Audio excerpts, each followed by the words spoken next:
देख रहे हैं राष्ट्रीय समाचार और मैं हूं आपके साथ प्रिया पांडे। पहले एक नजर हेडलाइंस पर। लखनऊ में अशोक लीलैंड के इलेक्ट्रॉनिक वाहन का प्लांट भव्य उद्घाटन, सीएम योगी और रक्षा मंत्री राजनाथ सिंह रहे मौजूद।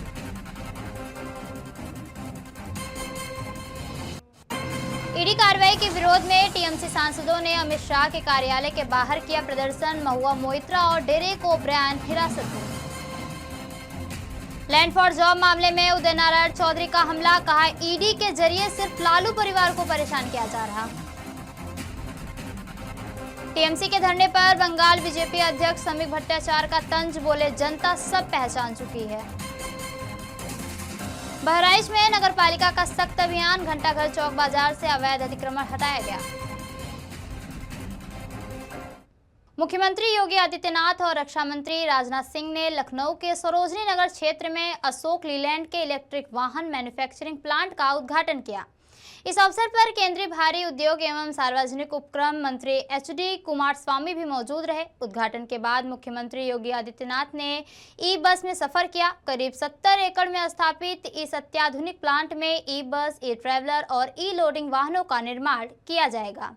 समारोह को संबोधित करते हुए रक्षा मंत्री राजनाथ सिंह ने कहा कि जिस उत्तर प्रदेश को कभी बीमारू राज्य और गुंडा राज्य से जोड़कर देखा जाता था, आज वही लगातार उद्योग स्थापित हो रहे हैं, जो प्रदेश की बड़ी उपलब्धि है। उन्होंने कहा कि अब उत्तर प्रदेश में देश की सुरक्षा से जुड़े कार्य भी शुरू हो चुके हैं।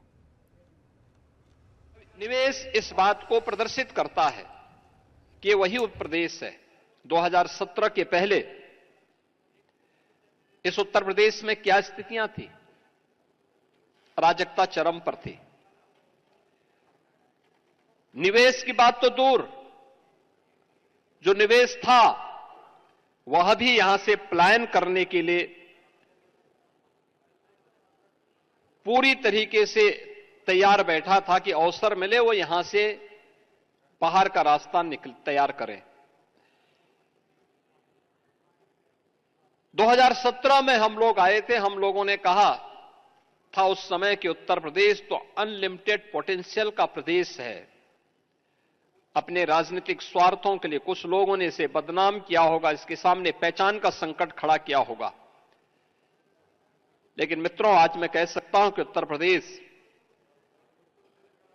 अब अनलिमिटेड पोटेंशियल का नहीं, बल्कि उस पोटेंशियल को रिजल्ट में बदलने वाला, यानी संभावनाओं को परिणाम में बदलने वाला प्रदेश बन चुका है। और उत्तर प्रदेश में पिछले 8 साढ़े 8 वर्ष के अंदर हुआ परिवर्तन इस बात का उदाहरण भी हम सबके सामने प्रस्तुत करता है। और आज इस वर्ल्ड क्लास मैन्युफैक्चरिंग यूनिट के उद्घाटन के अवसर पर मैं आप सबके बीच हूं और यह देखकर कितना अच्छा लगता है कि उत्तर प्रदेश किसी जमाने में बीमारू राज्य कहा जाता था। जिस उत्तर प्रदेश की पहचान को गुंडा राज और अपराध से जोड़कर देखा जाता था, आज उसी उत्तर प्रदेश में आए दिन उद्योग स्थापित हो रहे हैं। इससे बड़ा अचीवमेंट इस स्टेट का क्या हो सकता है? आज उसी उत्तर प्रदेश की पहचान एक ऐसे राज्य के रूप में हो रही है जो देश के विकास में बढ़ चढ़कर अपना मेजर कंट्रीब्यूशन दे रहा है। देवियों और सज्जनों, आज उत्तर प्रदेश में देश की सुरक्षा से जुड़े काम भी शुरू हो चुके हैं। सरकार ने यहां डिफेंस कॉरिडोर बनाया है।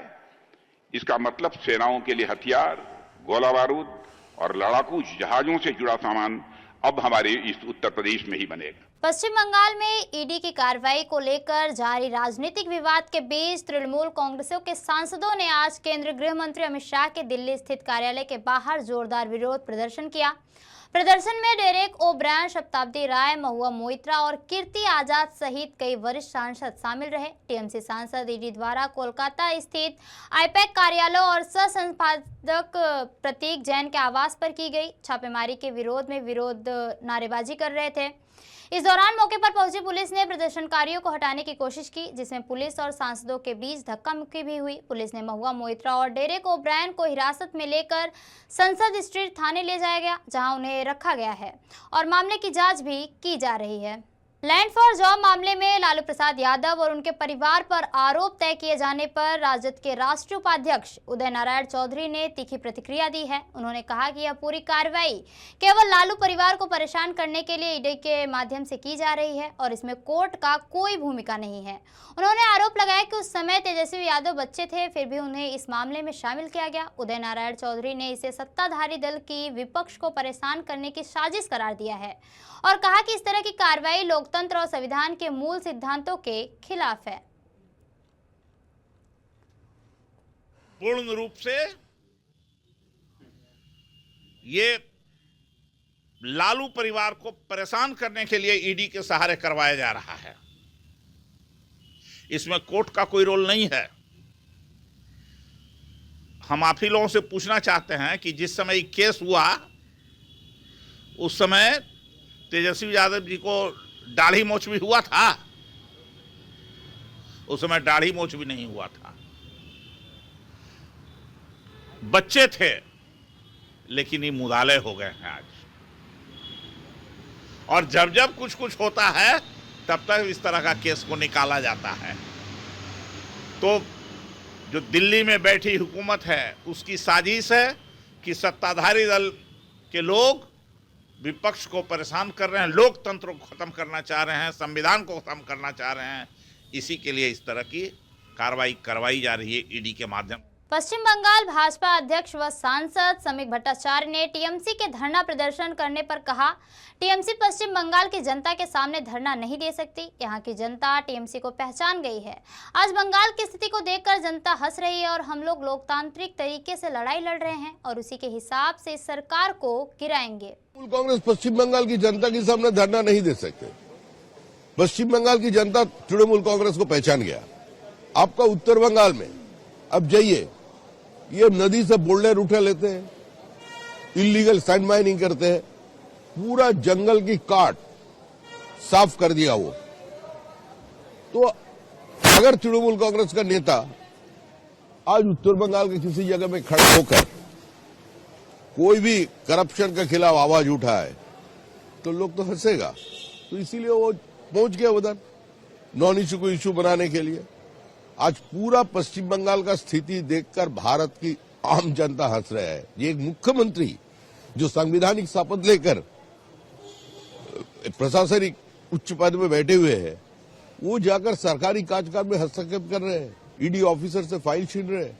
बहराइच जिले के शहर क्षेत्र में घंटाघर चौक बाजार में नगरपालिका प्रशासन ने अतिक्रमण के खिलाफ सख्त अभियान चलाया, जिससे व्यापारियों में अफरा तफरी मच गई। चौक बाजार की बिसात खाना लाइन में की गई इस कार्रवाई के दौरान 1 दर्जन दुकानों को चालान काटते हुए कुल 6,000 रुपए का जुर्माना वसूला गया। अधिशासी अधिकारी प्रमिता सिंह और नगर कोतवाल के नेतृत्व में चली कार्रवाई में बिसात खाना स्थित बर्तन बाजार, गुंडा मंडी, सब्जी मंडी समेत अन्य इलाकों से अवैध अतिक्रमण हटाया गया। टीम ने दुकानों के सामने अवैध रूप से बनाए गए छज्जों और नालियों के ऊपर किए गए निर्माण को बुलडोजर से ध्वस्त कराया, जबकि दुकानों के आगे पन्नी बांधकर रास्ता संकरा करने वाले दुकानदारों को तत्काल इसे हटाने के निर्देश भी दिए गए। अधिशासी अधिकारी प्रतिमा सिंह ने स्पष्ट चेतावनी देते हुए कहा कि भविष्य में दोबारा अतिक्रमण पाए जाने पर संबंधित दुकानदारों के खिलाफ कड़ी कार्रवाई की जाएगी। गिर सोमनाथ के पवित्र प्रभास तीर्थ में आज इतिहास रचा गया, जब पहली बार संतों की भव्य डमरू यात्रा निकाली गई। सोमनाथ स्वाभिमान पर्व के तहत हुई ऐतिहासिक यात्रा में पूरे देश से साधु संत शामिल हुए और संघ सर्किल से हीमरजी गोहेल सर्किल तक प्रभास क्षेत्र भगवा झंडों, शंखनाद और डमरू की आवाज से गूंज उठा। हाथों में झंडे और चेहरे पर बम बम भोलेनाथ का नारा लिए हुए साधु संतों ने वीरतापूर्वक जुलूस निकाला। प्रधानमंत्री नरेंद्र मोदी के आने से पहले इस यात्रा ने सनातन संस्कृति और सोमनाथ की आस्था का उद्घोष कर दिया है। प्रभास क्षेत्र में बड़ी संख्या में साधु संतों की मौजूदगी से माहौल अत्याधुनिक और भव्य हो गया। यह डमरू यात्रा सोमनाथ के इतिहास में सुनहरे अक्षरों में दर्ज होगी। सोमनाथ मंगलमय हो गया है। 1000 साल के बाद हमारा ये जो सोमनाथ स्वाभिमान पर्व आया है, उसमें पूरे गुजरात भर से लोग, साधु संत, पंडित, महात्मा यहाँ पधारे हुए हैं। एक हर्षोल्लास का, आनंद का वातावरण यहाँ पे। अभी रवाड़ी साधु यात्रा निकल कैसा माहौल रहेगा? रवाड़ी जैसे कुंभ मेले में हुआ था ना, वैसा ही बिल्कुल यहाँ पे होगा। अभी अभी आपने देखा 108 जो पुलिसकर्मी थे, घुड़सवार थे, निकले यहाँ पे। बाद में साधु संत शंखनाद के साथ निकलेंगे, पंडित महात्मा जी जो है वो मंत्रोच्चार के साथ निकलेंगे। कुंभ मेला जैसा आयोजन होगा। आम आदमी पार्टी आपकी विधानसभा में नेता प्रतिपक्ष आतिशी द्वारा सिख गुरु तेग बहादुर सिंह साहिब जी के अपमान के विरोध में दिल्ली बीजेपी ने आज बड़ा प्रदर्शन किया। पार्टी के महामंत्री और सांसद कमलजीत सहरावत, योगेंद्र चांदोलिया, विष्णु मित्तल और राष्ट्रीय प्रवक्ता सरदार आरपी सिंह के नेतृत्व में हजारों कार्यकर्ता मेरिडियन होटल के निकट एकत्र हुए और आप कार्यालय के सामने विरोध प्रदर्शन किया। प्रदर्शनकारियों ने इस अपमानजनक बयान के खिलाफ सख्त कार्रवाई की मांग की है और इसे सिख समुदाय के प्रति अनादर बताया है। पार्टी के नेता के द्वारा जो बयान दिए गए थे उसको लेकर बीजेपी में बड़ा आक्रोश है। जिस तरीके से विधानसभा में आतिशी के द्वारा एक बयान दिया गया जिसको लेकर लगातार बीजेपी में एक आक्रोश है और इस समय दिल्ली के विंडसर पैलेस पे जो है भारतीय जनता पार्टी के द्वारा एक विरोध प्रदर्शन रखा गया है। आप सामने देख सकते हैं कि दिल्ली की सांसद कमलजीत सहरावत जो है वो इस समय मौजूद है। उसके साथ तमाम जो सिख कमेटी के लोग जो हैं भारतीय जनता पार्टी के वो मौजूद हैं। राष्ट्रीय प्रवक्ता आरपी सिंह मौजूद है और तमाम जो भारतीय जनता पार्टी के जो कार्यकर्ता वो मौजूद है। हाथों में बैनर लिए हुए जो है इस समय दिल्ली के विंडसर पैलेस पर जो है अपना विरोध प्रदर्शन कर रहे हैं। आप देख सकते हैं कि जो बैनर है उसमें साफ लिखा गया है कि आतिशी माफी मांगो और गुरुओं का अपमान नहीं सहेगा हिंदुस्तान, जैसे तमाम जो बातें हैं वो इस विरोध प्रदर्शन के अंदर बैनर के जरिए खासतौर पर जो भारतीय जनता पार्टी है वो अपने सामने रख रही है। और यही कारण है कि लगातार जिस तरीके से बयान आए आम आदमी पार्टी के द्वारा और ऐसे में बीजेपी में एक बड़ा विरोध प्रदर्शन है और उसी को लेकर जो है आज दिल्ली के विंडसर पैलेस में जो है एक बड़ा विरोध प्रदर्शन जो है वो रखा गया है। कैमरा पर्सन सुमित के साथ दीपक कुशवाहा की रिपोर्ट, दिल्ली। मेरे साथ बात करने के लिए कैलाश गहलोत जी हैं। सर, आज एक बड़ा विरोध प्रदर्शन रखा गया है, विधानसभा की कार्रवाई भी जिस तरीके से चली और ऐसे में जो सिख गुरुओं के लिए बयान आए, कैसे देखते हैं? देखिए, जिन शब्दों का प्रयोग किया गया आतिशी जी द्वारा विधानसभा में गुरुओं के लिए, ये वाकई में शर्मनाक है, एक्सेप्टेबल नहीं है और इसी चीज को लेके लोगों में बहुत गुस्सा है, आक्रोश है, सिख समाज में, पंजाबियों में, इवन हिंदुओं में।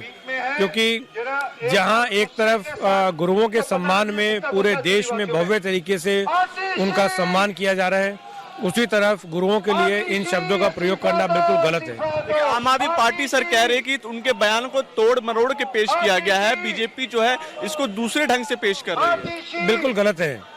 ये तो वैसे भी दूध का दूध पानी का पानी हो जाएगा। पूरी जो वीडियो है वो फॉरेंसिक लैब को भेज दिया गया है स्पीकर साहब द्वारा, तो हफ्ता 10 दिन में उसकी रिपोर्ट आ जाएगी, उनको पता चल जाएगा, पूरी दुनिया को पता चलेगा कि किस प्रकार से आतिशी जी जो पूर्व मुख्यमंत्री हैं, आम आदमी पार्टी की बड़ी लीडर है, उनकी क्या मानसिकता है, क्या सोच है, गुरुओं के प्रति उनका क्या सोच है, ये क्लियर हो जाएगा। लेकिन उनका कहना है कि सिख कम्युनिटी के साथ हमेशा हम बने हुए हैं, ऐसा कुछ भी नहीं है, बस ये राजनीति कर रहे हैं और राजनीतिकरण के कारण जो हमारी पार्टी को कमजोर कर रहे हैं। भाई ये तो उनको बताना है।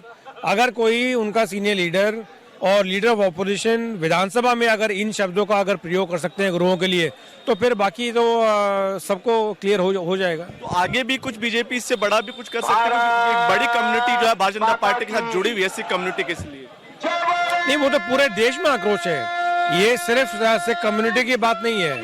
मैं तो कह रहा हूँ हर सेक्शन में आज के दिन आप कहीं भी चले जाइए, किसी मोहल्ले में चले जाइए, आतिशी जी के प्रति बहुत गुस्सा है लोगों के मन में। चलिए, बहुत बहुत धन्यवाद। तो मेरे साथ बात करते हैं कैलाश गहलोत, जिन्होंने कहा कि आतिशी के बयान को लेकर खासकर बहुत आक्रोश है लोगों में और ये आक्रोश है पूरे देश में फैला हुआ है और इस तरह के बयान जो दिए वो बयान बिल्कुल भी सही नहीं है। कैमरा पर्सन सुमित के साथ दीपक कुशवाहा की रिपोर्ट, दिल्ली। जामताड़ा जिले के नाला विधानसभा के 5 मोहाली हथिया मैदान में आयोजित सोहसराय पवन मिलन समारोह में मुख्य अतिथि के रूप में झारखंड के पूर्व मुख्यमंत्री चंपाई सोरेन शामिल हुए। कार्यक्रम स्थल पर पहुंचते ही स्थानीय ग्रामीणों और कार्यकर्ताओं ने पारंपरिक गमछा पहनाकर उनका गर्मजोशी से स्वागत किया। समारोह में चंपाई सोरेन ने उपस्थित लोगों को सोहराय की पर्व की शुभकामनाएं दी और इसे आदिवासी सांस्कृतिक परंपरा और प्रकृति के साथ गहरे जुड़ाव का प्रतीक बताते हुए पूरे हर्षोल्लास और सम्मान के साथ मनाने का संदेश दिया। अपने संबोधन में पूर्व मुख्यमंत्री चंपाई सोरेन ने पैसा नियमावली को लेकर राज्य सरकार पर गंभीर आरोप लगाते हुए कहा कि यह नियमावली आदिवासी विरोधी है। उन्होंने कहा कि हाईकोर्ट के दबाव और विपक्ष के आंदोलन के बाद सरकार ने पैसा नियमावली ने जारी तो की है, लेकिन इसके मूल स्वरूप में छेड़छाड़ की गई है। बीजेपी सांसद संबित पात्रा ने पश्चिम बंगाल की मुख्यमंत्री ममता बनर्जी पर गंभीर आरोप लगाते हुए कहा कि आईपीएसी के कार्यालय में जांच एजेंसियों द्वारा शांतिपूर्ण तरीके से छापेमारी की जा रही थी, तभी ममता बनर्जी वहां पहुंची और कथित तौर पर महत्वपूर्ण सबूत अपने साथ लेकर चली गई। संबित पात्रा ने दावा किया कि ममता बनर्जी के पास ऐसे कई राज हैं जिनका खुलासा वह सार्वजनिक रूप से नहीं करना चाहती। उन्होंने कहा कि जिस तरह से मुख्यमंत्री का जांच प्रक्रिया में हस्तक्षेप सामने आया है वह बेहद गंभीर मामला है और इससे कई सवाल खड़े होते हैं। बीजेपी सांसद ने मांग की है कि पूरे मामले की निष्पक्ष जांच की जानी चाहिए। डायरेक्टरेट ईडी ने भारत के 10 जगहों पर रेड किया, जिनमें 6 स्थान बंगाल में थी और 4 स्थान वो दिल्ली में स्थित थी और मुख्यतः अनूप माझी नामक व्यक्ति जो कि इस कोल स्कैम में इन्वॉल्व है, उनके प्रेमाइसेस, उनके ऑफिस इत्यादि में रेड हुआ। उस रेड में मालूम पड़ा कि एक हवाला का रैकेट भी इन्वॉल्व है और इसमें पीएमएलए का केस भी बनता है, prevention of money laundering act. जब यह हवाला के चेन को देखा गया कि किस किस माध्यम से हवाले के पैसे को आगे बढ़ाया जाता था, आगे भेजा जाता था, तो एक कंपनी सामने आई जिसका नाम है आईपैक PAC। तो इस आईपैक कंपनी के प्रेमाइसेस में भी बंगाल में रेड हुआ। रेड जब चल रहा था उस समय उच्च पुलिस अधिकारी आए और उन्होंने आके ईडी के ऑफिसर्स से अपना वेरिफिकेशन मांगा, अपना आईडी मांगा, जो कि स्वाभाविक है। स्वर्ण व्यवसायियों द्वारा लिए गए हालिया निर्णय को लेकर लोक जनशक्ति पार्टी रामविलास के विधायक दल के नेता और प्रदेश अध्यक्ष राजू तिवारी ने कहा कि यह निर्णय संबंधित व्यापारियों के संघ द्वारा लिया गया है और इस पर पार्टी का कोई हस्तक्षेप नहीं है। उन्होंने स्पष्ट किया कि दुकानदार ही बताएंगे कि उन्होंने यह निर्णय किस रूप में लिया है, जबकि सरकार इस संदर्भ में क्या दिशा निर्देश तय करती है उस पर विचार किया जाएगा। राजू तिवारी ने कहा कि सरकार अपने पक्ष से जानकारी जुटाकर यह तय करेगी कि यह निर्णय सही है या गलत, या उसके बाद ही कोई अंतिम निर्णय लिया जाएगा। इसके अलावा उन्होंने आगामी चुनाव में जानकारी दी है कि निर्णय सही हो या गलत, अंतिम निर्णय जरूर लिया जाएगा। ये व्यक्तिगत दुकानदारों का हुआ है, सरकार इस पे क्या है, सरकार का क्या है उस पे हम बात करेगा। व्यक्तिगत वो लोग क्या निर्णय लिए हैं इस पे सरकार क्या, सरकार के कानून में क्या प्रावधान है, उन लोग का व्यक्तिगत वो लोग संघ वाले लिए ना। अब जैसा होगा उस पे उचित गाइडलाइन रहेगी, उस पे सरकार उस पे काम करेगी। वो लोग थोड़ी ना कुछ निर्णय ले सकते हैं कि कैसे लोगों को जाना है कैसे नहीं जाना है। जहाँ पर लेकिन विवाद हो रहा है। नहीं, ये सरकार की बात तो थोड़ी ना है। इस पे तो मान लीजिए दुकानदारों का निर्णय है और ये कतई मेरी पार्टी व्यक्तिगत लोक जनशक्ति पार्टी रामविलास ऐसा कोई कदम का ठेस पहुंचे, इससे हमारी पार्टी उसमें मतलब नहीं रखती है ऐसी निर्णयों के प्रति। ये कदम सराहनीय है। अब मैं ये नहीं बोल सकता हूँ। देखिए ये कदम क्या है, हमसे सरकार की बात पूछे ना, सरकार के कदम का पूछे ना। अब कोई व्यक्ति निर्णय कर रहा है, कोई संगठन निर्णय कर लिया, प्राइवेट कोई दुकानदारों का संघ निर्णय कर रहा है, उस पर हम जवाब देने के लिए थोड़े, उस पर गाइडलाइन है, सरकार उस पर कार्रवाई करेगी। अगर गलत होगा तो उसको सरकार कार्रवाई करेगी, अगर सही होगा तो उसको वो करेगी। मुख्यमंत्री भी यात्रा पर निकलने वाले हैं। मुख्यमंत्री हमेशा यात्रा पर निकलते हैं, कोई नई बात थोड़ी ना। 1 तारीख को बजट आ रहा है फरवरी को, क्या उम्मीद है इस बार? देखिए हमेशा बजट आता है जनहित में आता है। हमेशा हर बजट में जो सरकार नीचे तबके के बारे में सोचती है, मीडियम क्लास के लोगों के बारे में सोचती है, इस बार भी बजट अच्छा ही रहेगा, शानदार ही रहेगा। महात्मा गांधी राष्ट्रीय ग्रामीण रोजगार गारंटी योजना मनरेगा के स्थान पर विकसित भारत जी राम जी ग्रामीण अधिनियम लागू किए जाने के विरोध में कांग्रेस प्रदेश व्यापी आंदोलन शुरू करेगी। इसकी शुरुआत 10 जनवरी से की जाएगी और राजपुर रोड स्थित एक होटल में उत्तराखंड कांग्रेस प्रभारी कुमारी सैलजा की अध्यक्षता में हुई राजनीतिक मामलों की समिति की बैठक में मनरेगा में किए गए बदलाव के खिलाफ चरणबद्ध आंदोलन का निर्णय भी लिया जाएगा। कुमारी सैलजा ने कहा कि अखिल भारतीय कांग्रेस कमेटी ने देश भर में मनरेगा के किए गए परिवर्तनों के विरोध का फैसला लिया है और प्रत्येक राज्य में योजनाबद्ध ढंग से आंदोलन किया जाएगा। मुंबई के कुर्ला स्टेशन यार्ड में एक खाली लोकल ट्रेन रेक में भीषण आग लगने की खबर सामने आई। एक मक स्पेशल ट्रेन का कोच यूएमसी साइडिंग में खड़ा था और वहां अचानक आग भड़क उठी। गनीमत की बात यह रही कि घटना के दौरान ट्रेन में कोई भी यात्री मौजूद नहीं था, क्योंकि यह लोकल कारशेड में जा रही थी, जिसके चलते कोई भी जानी नुकसान नहीं हुआ। आग लगते ही मौके पर पहुंचे रेलवे सुरक्षा बल, स्थानीय स्टेशन स्टाफ और दमकल विभाग के जवानों ने मिलकर तुरंत कार्रवाई की और लगभग आग बुझा ली गई। इस घटना के कारण कुर्ला और विद्या विहार के बीच लोकल ट्रेन सुविधाओं में थोड़ी देर के लिए बाधा आई, लेकिन स्थिति नियंत्रित होते ही सेवाएं सामान्य कर दी गई। तो ये थी अब तक की खास खबरें, और खबरों के लिए बने रहिए राष्ट्रीय समाचार के साथ। नमस्कार। We'll be right